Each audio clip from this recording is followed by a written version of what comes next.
자, HPSP 살펴보도록 하겠습니다. HPSP 한때 반도체 종목 중에서 반도체주 시가총액 1위까지 올라들어갔던 종목이죠. 반도체주, 반도체 섹터는 했습니다. 전체에서는 당연히 뭐 얘가 시가총액 1위까지 들어갈 만한 종목은 아니고요. 반도체주 내에서 시가총액 1위까지 올라들어갔던 종목이에요. 지금 현재 HPSP는 지금도 아주 그렇게 뭐 형편없게 내려가 있지는 않은데요. 지금 코스닥 시총 20위에 걸쳐져 있습니다. 이거 충분히 그럴 만한 이유가 있죠. 충분히 이 정도의 위치를 차지할 만한 이유가 있는 종목입니다. 지금 여러분들도 보시는 것처럼 바닥이죠. 지금 이제 바닥에서 빠져나오네 만에 이러고 있는데, 조금 전에 테스 같은 게 보셨습니다만 테스가 그렇게 치고 미친듯이 치고 들어오는 테스가 PR 11배 밖에 안 됩니다. 얘는 주가가 지금 바닥인데도 불구하고 PR이 25배로 들어가 있죠. 자, 요런 종목의 특징에 대해서 제가 앞서서 다른 종목들 뭐 이오테크닉스라든가 이런 종목들을 통해서 요런 종목의 특징에 대해서 설명드린 바가 있죠. 지 혼자 다 처먹는 종목들이다. 그렇죠? 독점 기업들입니다. 독점 기업들. 이오테크닉스 같은 종목들. 자, 점유율이 80%. 점유율 80%. 시장 점유율 80%예요. 그러니까 한마디로 해서 판때기 반도체 판때기 돌아 들어가면 그냥 논하는 기업이다라는 얘기죠. 그래서 이런 기업들 같은 경우에는 간단하게 찍어서 그래서 얘기 들었잖아요. 다 필요 없고 누가 뭐라고 하든 그따위 거 볼 필요도 없고요. 종목 PR이 20배 이하로 내려가면 그냥 사버리면 된다라고 얘기 들었던 종목이죠. 이오테크닉스, 리노고 얘기 들었지 않습니까? 이 종목 역시 마찬가지가 됩니다. 이 종목도 독점 기업이에요. 독점 기업. 혼자서 싹쓸이 다 해버리는 종목이다라는 얘기죠. 그래서 여기 앞에 이렇게 10배 쪽까지도 이렇게 내려 들어갔었던 적이 있는데, 요런 쪽을 노리면 되는데, 이제 다음에 이제 속도가 올라오기는 올라오는데 이제 속도 쪽에서 문제가 되는 겁니다. 이 기업의 가장 대표적인 이슈는, 자, 여기서 지금 매각이 이상하게 판때기로 돌아가는 종목들에서 그 다음에 매각 이슈 때문에 주가가 개박살난 대표적인 종목에 두 종목이 있죠. 하나는 클래시스, 그리고 또 다른 하나는 HPSP. 매각이 이슈가 되는 종목은 이 두 종목뿐만 아니라 꽤나 여러 종목이 있습니다. 매각의 긍정적인 요소로 작동한 종목의 대표적인 케이스는 SK 오션플랜트. 그렇죠? 지금 미친듯이 가고 있는 SK 오션플랜트가 있고요. 그 다음에 더전비전이 있고요. 그리고 HMM 같은 경우도 있죠. 더전비전, 이런 종목들 보게 되면 금세 또 다시 들어왔죠? 여기까지. 그런데 이제 매각이 부정적 요소로 작동됐던 대표적인 케이스 클래시스, 아직도 이러고 버벅대고 있고요. HPSP의 경우에도 이제 올라 들어가는 이런 구조였는데요. 이게 어떻게 보면 이런 뭐 좀 순진하다 그래야 될 겁니까? 그러니까 HPS는 몰라도 클래시스 같은 경우는 대주주가 사모펀드인데요. 왜 저렇게 순진한 짓을 했는지 모르겠어요. 자, 이 비교 어디다 비교를 해드려요? 이거 왜 그러냐라고 얘기를 해야 되느냐 그러면 더전비전하고 차이를 설명을 드리죠. 자, 더전비전의 경우는 회사에서 자, 매각을 하겠다라고 얘기를 했는데 어떤 식으로 지금 했냐 그러면 한마디로 밀당을 하는 거죠. 밀당. 매각은 하는데 뭐 내가 이 회사를 팔 생각은 있는데 우리 회사 잘 나가지 않냐? 잘 나가는 건 다 알고 있어요. 그러니까 더전비전이 잘 나가는 거 다 알고 있고, 더전비전 같은 경우도 뭐 어떤 기업입니까? 독점 기업이죠. 싹쓸이해서 혼자 다 헤쳐먹는 독점 기업. 클래시스, HPSP 이 기업 마찬가지 독점 기업이고요. 그러니까 이익이 날게 실적이 좋은 게 뻔한 기업이다. 둘 다 구성은 다 똑같아요. 클래시스도 그렇고 HPSP도 그렇고 더전비전도 다 똑같은데, 이제 HMM이라든가 저쪽은 이제 별개 기업들 정책 이슈에 따라서 좀 달라지는 기업들이니까 그건 라인이 좀 틀린 기업들이고요. 이쪽 기업들 같은 경우는 일단 실적은 의심할 바가 없는데 주가가 이렇게 다른 이유는, 자, 저쪽에는 내가 팔 생각은 있는데 좀 따져보자. 좀 생각 좀 해보고. 그러니까 우리 협상 좀 해봅시다. 내가 팔긴 팔 거예요. 자, 팔긴 팔 건데, 자, 협상을 조금 해보고, 그래가지고 당겼다 밀었다 이렇게 간을 보는 형태로 이렇게 찔렀다 말았다 이렇게 얘기를 하고요. 그 다음에 HPSP하고 클래시스는 어떻게 매각 이슈가 나왔냐라고 하면, 내가 지분을 팔겠다. 그런데 자, 우리가 이렇게 좋은 기업이기 때문에, 그래서 클래시스 3조 원 이런 식으로 매각 가격을 희망가를 먼저 밝혀버렸어요. 가격을. 그래서 이렇게 가격을 밝혀버리게 된다라고 하면 부담스럽죠. 그러면 이거 가능한 한 까버려야 이 종목을 까버려야 매각 희망가도 내려올 거 아니에요. 클래시스 그래가지고 우리가 이렇게 잘 나가는 기업인데 뭐 3조 원은 받아야 되겠다. 가지고 3조 원하고 가격을 이렇게 툭 내려놓으니까 아 이건 너무 부담스러운데? 이렇게 얘기 나오죠. 그러니까 너무 부담스러운 데 가서 실적이 이렇게 좋은데도 불구하고 이건 얘가 가격을 이미 밝혀버려서 매각 희망가를 밝혀버리기 때문에 실적이 이렇게 좋아도 이걸 당겨가지고 누구 좋은 일만 시켜주냐 그러면 대주 좋은 일만 시켜준다. 대주 좋은 일만 시켜준다는 얘기죠. 그래서 종목의 주가를 강제로 까서 맞춰가지고 매각 가격을 다운시켜버리려고 하는 거야. 그러니까 HPSP의 경우도 그가 똑같은 케이스가 되는 거고요. 이건 이제 더전비전처럼 밀당을 하고 들어갔어야죠. 이거 상황 봐서 우리가 가격을 좀 내고 해봅시다. 요렇게 가야 되는 건데 아주 협상을 이상하게 그러니까 가격을 미리 밝혀버린 바람에 죽을 쓴 대표적인 케이스가 되는 거죠. 자, 그래서 HPSP 예전에 종목 분석도 그래서 계속해서 이쪽에다 맞춰서 분석을 해드렸어요. 올라 들어가서 보도록 하겠습니다. 자, 이 HPS입니다. 전부 매각 얘기가 되어 있죠. 다 매각 얘기로 지금 포인트를 잡고 있죠. 그래서 특허 소송에도 이기고 다 이기고 그랬는데 저 비올처럼 소송해가지고 이기고 다 했는데도 불구하고 안 되죠. 한국의 ASML이라고 얘기 드렸고요. 매각 이슈, 매각 이슈 지금 전부 매각이에요. 매각. 그래서 이 케이스 같은 경우는 매각 승소도 안 먹히고 실적도 안 먹히고 매각 기대도 안 먹히고 그러면 결국에 얘는 강제로 까겠다라는 얘기니까 매각 이후를 노려라 라고 이렇게 얘기를 드렸습니다. 2조를 내놔버렸죠. 2조. 클래시스는 3조, 얘는 2조. 너무 비싸다 이거야. 그러니까 그냥 까버리는 거죠. 그냥 너무 비싸다라고 했죠. 그래서 바닥 쪽에 그래서 뒤에 같은 경우에는 자 2개월 전에도 제가 이런 얘기를 드렸습니다. 그래서 여전히 경쟁 우려, 역성장 우려, 온통 우려 그 얘기를 계속하죠. 근데 실제로는 실적이 그렇게 안 나오거든요. 경쟁 우려에다가 역성장 우려에다가 잔뜩 얘기하면 그러면 실적이 꺾여야 되는데 안 꺾여요. 비율 같은 경우도 똑같죠. 그 개소리를 해대면서 그러면서 똑같습니다. 이거 이 종목 이제 이 종목은 매각 대신에 상장 폐지를 선택을 해버렸고요. 그런 식으로 깐 종목이 여기 또 있어요. 여기 비율 이렇게 올라오는 종목을 역성장 우려에다가 경쟁 우려에다가 이제 바이오도 있죠. 인벤티지랩 다른 종목들은 다 작동하지 않는 경쟁 우려 논리를 인벤티지랩에만 갖다 붙이죠. 자, 인벤티지랩은 D&D 파마텍이라든가 펩토론이라든가 이런 종목들에도 경쟁 우려는 다 등장을 했었는데 그런 것 무시하잖아요. 그런데 유독 인벤티지에만 그리고 비올에만 이렇게 특정 종목에다가만 깝니다. 그러니까 결국에 뭐 상폐시키는 게 낫다 그래서 상장 폐지로 나가버리고 그래서 이 의료기기 쪽에는 벌써 3종목째 지금 상폐되고 있다라고 얘기 드렸습니다. 루트로닉, 제이시스 메디칼 그리고 비올 벌써 3개나 나가요. 돌아가면서 이지랄 하니까 클래시스 꼬라지 보고 있으면 답답하죠. 나가볼 수밖에 없어요. 여기 같은 케이스도 이제 그런 케이스에 해당이 되게 되는 겁니다. 그래서 이거는 아서는 앞에 시가총액 얘가 시가총액 상위 들어가는 이유가 있다라고 얘기 드렸죠.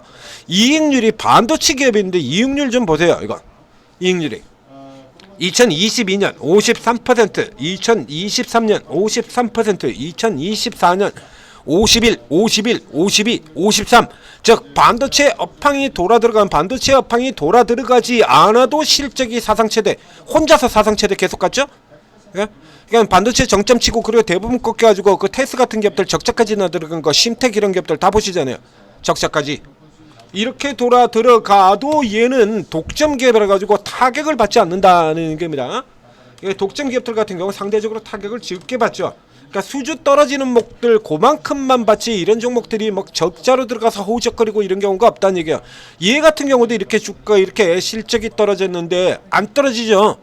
이건 역시 마찬가지 클래시스와 똑같이 클래시스와 똑같이 이거 올라 들어가게 되면 대주주 좋은 일만 시킨다 이겁니다. 대주주가 2조에 매각하겠다 그랬거든요. 까야죠. 까서 내려야 될 거 아닙니까? 이제 시가총액이 2조 5천억 밖에 안 되기 때문에 이제 2조에 매각하겠다라는 소리는 나올 수가 없죠. 저 이렇게 까내려가 버렸으니까 똑같아요. 여기도 이렇게 해서 헤이트 2025 유한 회사 뭐 이렇게 되어 있죠.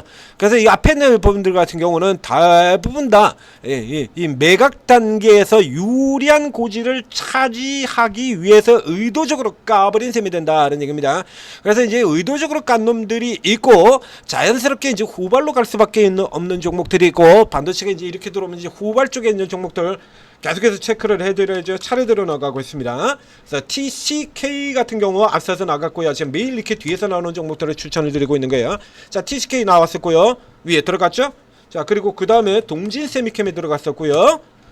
동진세미캠 나갔고요. 딱 돌파 들어갔고, 그 다음에 지난주에는 TSE가 나갔었죠.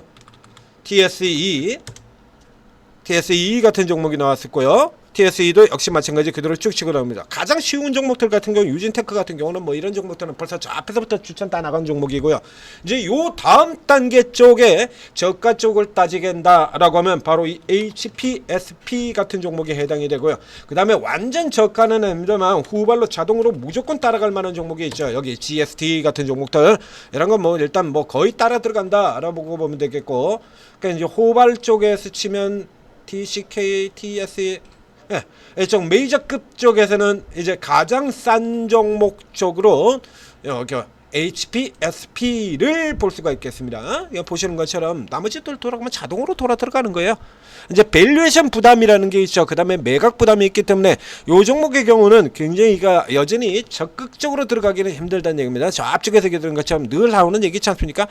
자, 경쟁 우려라 그러고 뭐 그래가지고 안 좋은 소리는 잔뜩 해놓고, 안 좋은 소리는 잔뜩 해가지고 깔아 뭉개놓고는 지들은 뒤에서 대사가죠.